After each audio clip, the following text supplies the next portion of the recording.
It's Charla. Welcome to our second episode of the Lancer Lowdown. I don't know why I took that pause. I apologize to the audience for having to sit with me through this awkward pause. But anyways, on our second episode, I will be working out with a really buff guy named Patrick Thomas, who's going to show me the ropes of staying buff and getting swole for the week. Yeah. My name is Patrick Thomas. You really like to work out. You know what? Hold on. This is about working out. We need to see some of those muscles. Much better.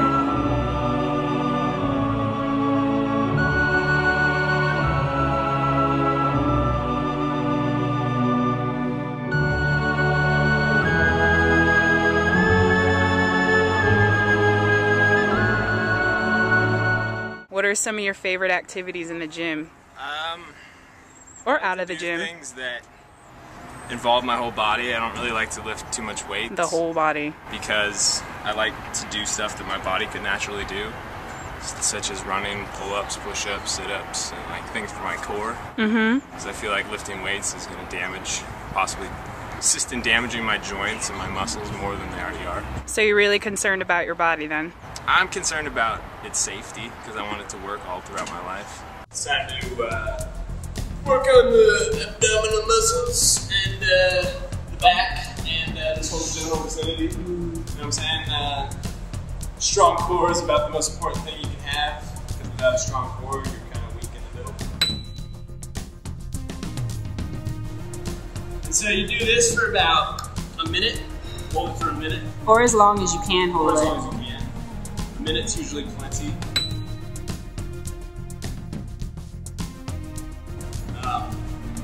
You can also lift your leg, which makes things even more difficult.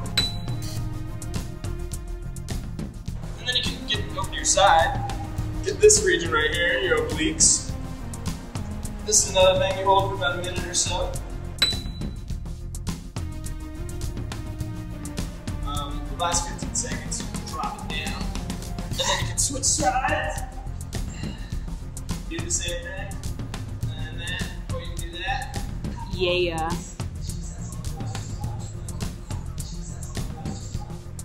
You want to point your toe out if you're going to do that.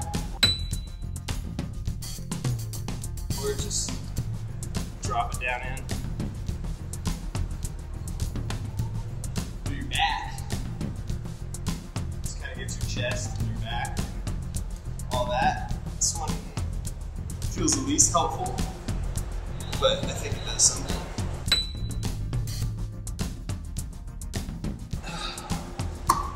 And that's how you work on your core.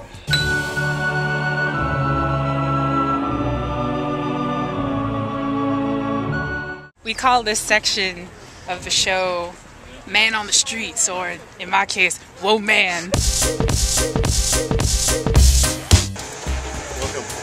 Hey, how many bodies can you fit in this guitar case? I can fit 4 midgets and 2-liter Cokes, 2 of them, and 1 whole child.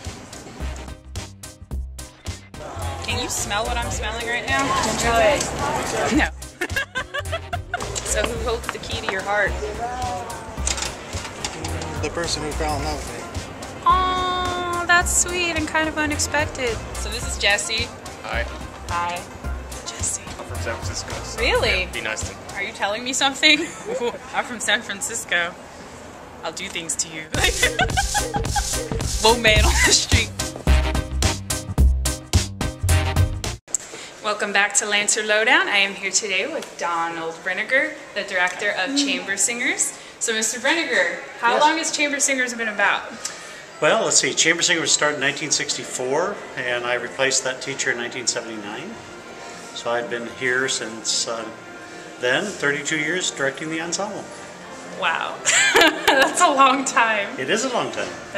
What is that? That's a parent. That's like my mom. It is. My grandchildren are about ready to audition. So. Oh wow, that's really cool. So what's the program looking like for the winter semester here at PCC with Chamber It's been Singers? fabulous. We're going to do portions of the Messiah and some reflections on our fall concert. It's an incredible program, and the young people are really rising to the occasion. Okay, and what's something you look for when you're picking people to be in Chamber Singers? Well, I look for people who have good ears and, of course, a pleasant voice. I'm not looking for expertise, particularly, because we think we can train them, but people who will listen, take instruction, and follow direction. Okay. And is there anything we can look forward to in the spring semester? What's coming up? Yeah, then? we're featuring the very famous Ralph Vaughan Williams Dona Nobis Pacem, which we're doing with orchestra and choirs. It'll be a phenomenal event. And I hear that you're conducting the Magic Flute this upcoming semester as well. I am. We're going to do that in June. That'll be our opera performance, and that's a very impressive thing for a community college to be involved in. So. Exciting. Yeah. Okay, thank you so much, You're Mr. welcome. Brinegar, for this interview. You're welcome. And we are out. Welcome, PCC students and all. Thank you for coming. We with the Lotus Club would like to thank you and all who have come and wish the poets who will be performing good luck.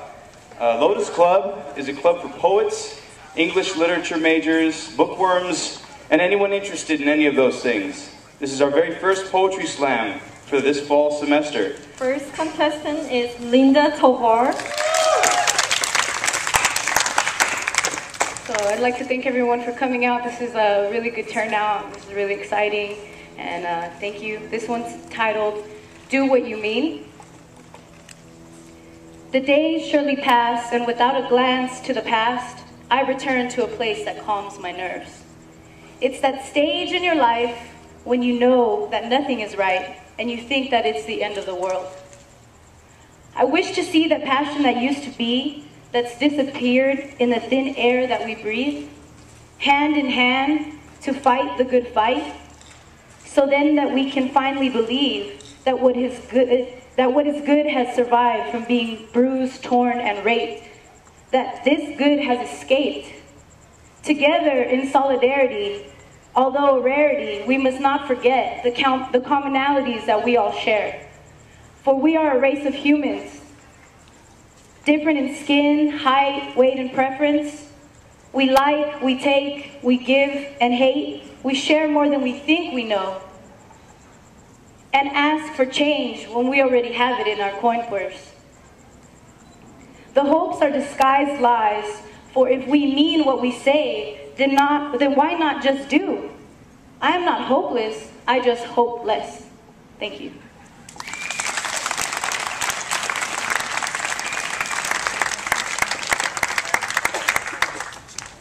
Okay, this one's called Circle for Peace. We're having a circle for peace in the park, and everyone is invited. We'll bring lots of food from our gardens, all organic, and don't worry, no fruit flies. We're having a circle for peace in the park, so bring your whole family. It's that kind of affair. My abuelito and yours can share lots of snores while you and I dance and jump in the air. And the dancing, oh, how much fun it will be. By the way, the circle for peace will be free. The fly and the spider will have to shake hands, because today at the park we won't even hurt ants. A circle for peace means for all and for sure. So remember to only wear synthetic fur. Bring plenty of water, but not to waste. That stuff is sacred in every place.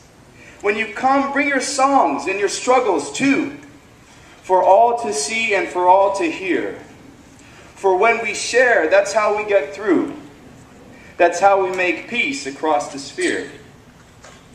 We're having a circle for peace in the park, so come early because we'll go home when it's dark. Make room in your schedule for noon on the grass. And if you're teaching, just take the whole class. The circle for peace is a healing thing too. Its circle is magic and makes things like new. So whoever may come and whatever they bring can be freed through the drums, lifted up while they sing. And oh, how we'll sing while we drum and we dance. We'll sing our heart songs and maybe go into a trance. And then when we've lifted up all and it's dark, we'll go home till the next peace circle in the park. And as we go home to our rooms and our beds, the beat of the drum will still boom in our heads. And as we remember singing our parts, the songs will go on as they do in our hearts. And as we remember dancing hand in hand, the peace will stretch out all over the land. So come all and come free, though the hour is dark, to release and just be in the circle at the park.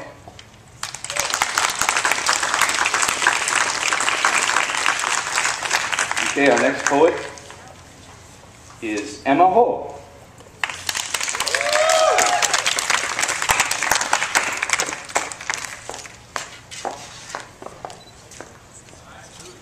Yes, microphone of power. Okay. I was born into this world, and in it I will remain, struggling with the pre-written definition of freedom and the choices of the past. And we're half in, half out, stuck in limbo within a cycle. Why? Because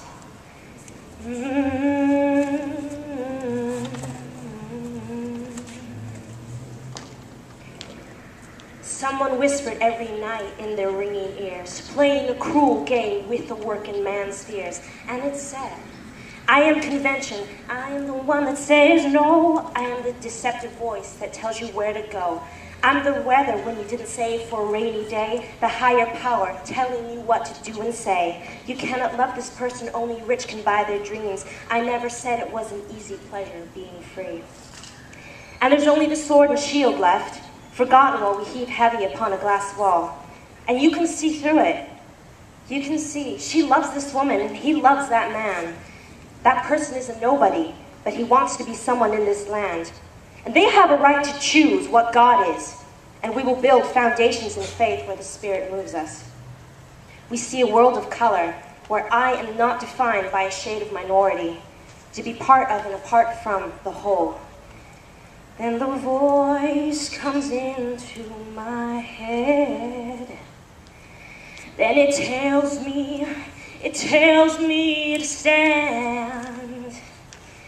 And it takes my hand, and it reminds me, it said, I am the freedom, the fire in an artist's eyes, the discoverer who uncovers deceit and lies.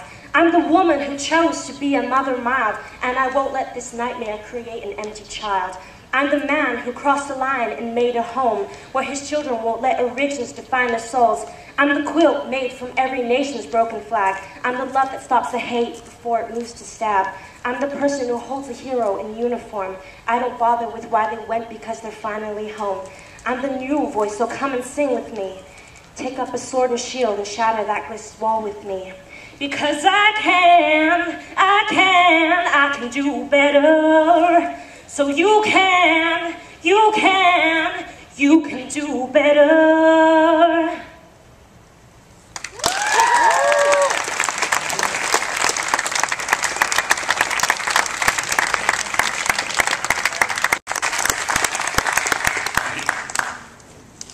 In the old days, in some foreign countries, you would be stoned to death to commit such a crime as adultery. I would be stoned for committing the act. But I wouldn't be able to refrain myself from making love to you. Not to be selfish or anything, but I would want you to die with me. I can't picture my eternity without you. King Solomon was wise. When two women fought over a child who each said was theirs, Solomon said, I will cut the child in half so both of you can have a half. I know this might sound raw, but even if you didn't belong to me, I would still claim half of you. For you are my better half. I will dance like David danced all over your altar of majesty and declare the good works of the Lord. I will dance like David danced. I would eat off your forbidden fruit and get banned from the Garden of Eden just so I can have some time alone with you in sinner's paradise. I would wander 40 years and 40 years of nights like the Israelites. I would eat the manna from your heaven and never once complain. I will slay 10,000 men just to protect one lock of your hair and your name. I would be like Samson, but my strength would come from you and not from the roots of scalp. I would take up my cross like Jesus did and lay it all down for you. love you. I love you like how John the Baptist loved the Christ and was beheaded for the light. I want to serve you like how Ruth served Boaz and get blessed for my obedience.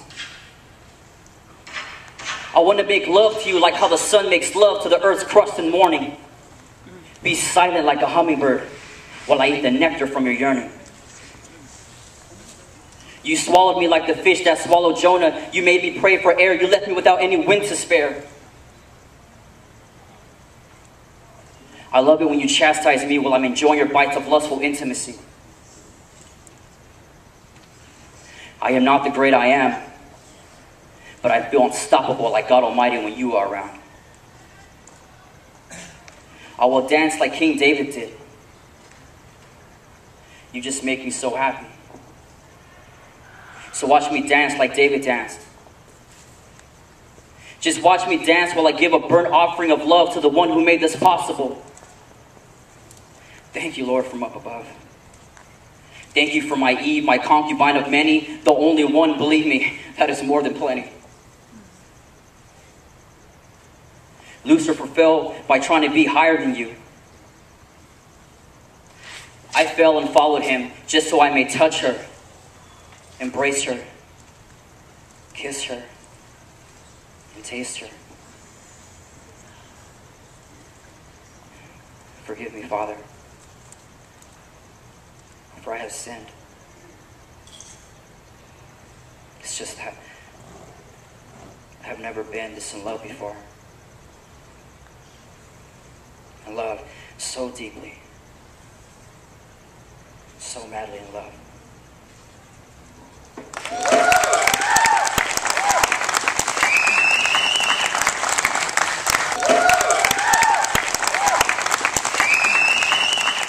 Shame is all I feel when I think of my people.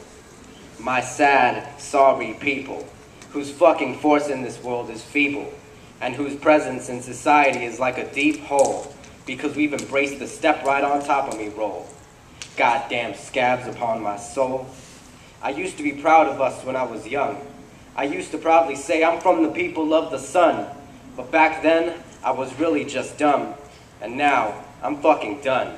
No more excuses for this race, and no more putting on the mask of the politically correct face, because the truth is that after all this time, we are still the subjects of a subjugating case. Like lab rats being toyed with in a never-ending maze, or like beaten slaves whose only elevation is into another tortured phase. I'm sick of it. I'm tired of getting hit. How can I go on ignoring the fact for so long our cultures have been the equivalent of a pimp's bitch? Country after country and generation after generation, all of it has gone to shit, and we have not moved towards progress upon this earth even a single bit. All we've done is conform to how they see fit. My people, my sad, sorry people, are we truly destined to the doom of never being on par? My people, my sad, sorry people, is this all we really are? That's it, guys. Okay, welcome back to the Lancer Lowdown. I'm here right now after the ending session of the Poetry Slam with the Lotus Club. And I guess our first question would be for Mr. Cody Lowry, the president of the Lotus Club. How long has this Poetry Slam been going on? I have no idea. Oh, when were you elected? This semester. Oh, good and short, okay. And so what was some of the inspiration behind these poems, guys? Like for yours, for instance, was very charged and angry. It touched me, but then I liked the cleanup at the end. What was the inspiration behind all of that? I mean, I think it was really honest because I do ask those things every day, but then, as I stated in the poem, like, I got other things to worry about in my life, you know, and it's like, why should I care? But then I should care because, I mean, I love my family. I think everyone is deserving. I think I'd like everyone to know what the love that I have for my family is like, you know, or like the love I have for my friends, and that's anyone, you know, and that's why I should care. It's a beautiful thing that should be shared with everyone in the world, you know, regardless of race, gender, ethnicity, religion, and so forth. And, I mean, I really liked it. Yeah. And just to mention, this is our first prize winner. Can you state your name and what poems you wrote? I'm Jimmy Recinos, and I read To All My People and The Reason. You want to show off your prize for the camera? And I got a netbook, Ow. which I will be writing more poetry in, thanks to the Slam. I want to thank the Slam and Cody and everyone. Beautiful. Yeah. One of the things I noticed, the theme here amongst a lot of the poems was a lot of caring about the world. We had a lot about the environment from you, the situation in the world right now, peace and whatnot in the world, and then your lovely poems were just short and sweet. And was that a theme that you all had discussed about this is what the poems are going to be about, or it just came together that way? Well, that was the theme because we did this poetry slam in collaboration with the United Nations Association USA Student Alliance Club. And so their theme, they wanted the theme to be climate change, human rights, and global justice. So we had to write poetry kind of pointing towards that. And that was actually part of the judging process if the poems were on that theme. And Emma, you had a very interesting style. You mixed up some singing in there with the poetry. What was the inspiration behind that? What inspired you to just go for that? Being a music major, I think the most comfortable position for me is to vocalize. And it kind of enabled me to be free with how I spoke as well, doing the spoken voice. And sometimes the most passionate things can come out when you're doing something that you are passionate about, along with regular poetry. So and this is our second prize winner, Emma Ho. You want to state what you won? I'm going to be published in an e-newsletter that goes to 3,000 people. So yay! Cool. And first-time poet back here, Orlando. What's your last name for us? Murcia. First-time poet or first-time reciting poetry, and you touched a lot of people in the audience. The mix with the the Bible and love. I would have never thought to put those two together. What was the inspiration behind all that? Is an actual woman? Yeah. Actually, I wrote a book for my girl. They're all poems. Wow. It's called The Beauty of All Around. It's probably over like 60 poems. Yeah, I love writing about beauty. I love writing about the hood. I love writing about pretty much anything, but I like writing more about beauty because I've seen so much ugly in this world. That's why I didn't enter the competition, because I have so much to say about this world, but I don't want to show it. That's why I'd rather show love and I'd rather show beauty. You know what I mean? Because if you want to see pretty much anything that's, if you want me to really, if you want to check out about like the economy and the whatever you guys was written, like just watch the news. You know what I mean? I just stick to love. And that was great that you guys did that. I mean, it's just that sometimes I've been through so much in my life that I don't really want to talk about certain things because I will express myself to the fullest, which is good, you know what I mean? But sometimes I'd rather just keep my emotions about love and beauty, you know what I mean? So. Nice. Very much so.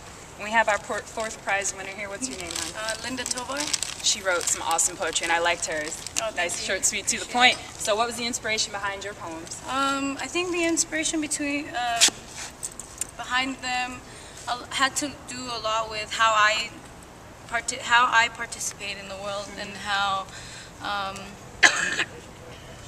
I get upset sometimes at the world and the politics around it, but then we forget to look at ourselves and how we participate and how we take a part also.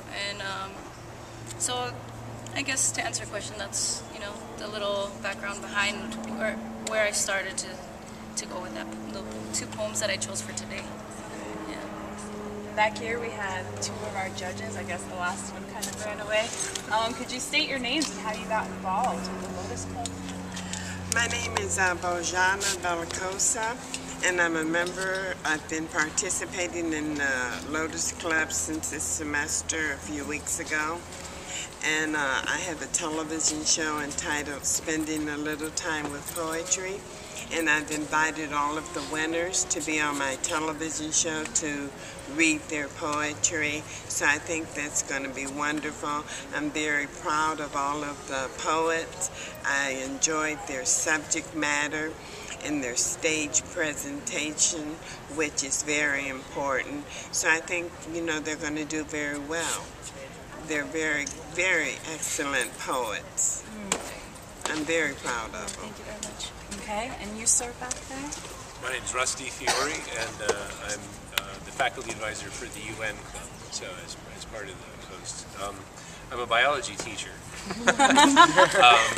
But one of the things that really inspired me and inspires me about this generation is your outlook and perspective, which is reflected in your poetry as being far more mature than I think. I've been teaching here for 15 years, and this generation is absolutely amazing. And it was reflected very well in this poetry, and it inspires me as a teacher and as a faculty advisor. So I thank you guys for that. And the poetry was just magnificent. Yes, it was. You guys were awesome. Okay, one last thing before we wrap up. Can we have a shameless plug from President Cody Lowry for the Lotus Club? Shameless plug. So come on down Thursdays from noon to 1 if you're a poet, an English major, or just a bookworm, or interested in any of those things. C257 is the room you want to be on Thursdays from noon to 1. Until next time, this is Cody Lowry with Lotus Club saying, go Lancers. And this is Charla with the Lancer Lowdown. We are all late to class and have to go. We will see you back in a moment. Oh, like this is the best part. Yeah! Super Patrick! Oh my god, are you filming right now? That's like way embarrassing. Edit that part out or leave it in. I don't know. But this is Charla. I'm pretending to work here at the computer, like an all hardcore editing for this TV show that you just watched. And thanks and kudos to all the people that let me interview them this show. Patrick and the Lotus Club, that guy Jesse, various people who let me ask them random questions with one man on the street, and Don Brinegar and all the other people that, you know, let the camera person be all like weird and film them without them knowing. You didn't know that! Charla Robertson, Lancer Lowdown out.